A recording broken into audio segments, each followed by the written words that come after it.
பார்த்து கொண்டிருப்பது 24 நியூஸ் தமிழ். கூடலூரில் புலியின் நகம் பற்கள் விற்பனை செய்வதாக கூறி சுற்றித் திரிந்த 3 பேர் கைது.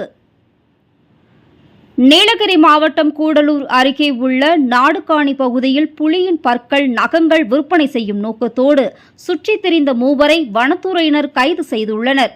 ஆமைக்குளம் பால்மேடு பகுதியைச் சேர்ந்த 3 வன பாதுகாப்பு படை குழுவால் புலியின் நகங்கள் மற்றும் பற்கள் இருப்பது கண்டறியப்பட்டு அவர்களை சுற்றி வளைத்து பிடித்து மேல் நடவடிக்கைக்காக ஒப்படைக்கப்பட்டது.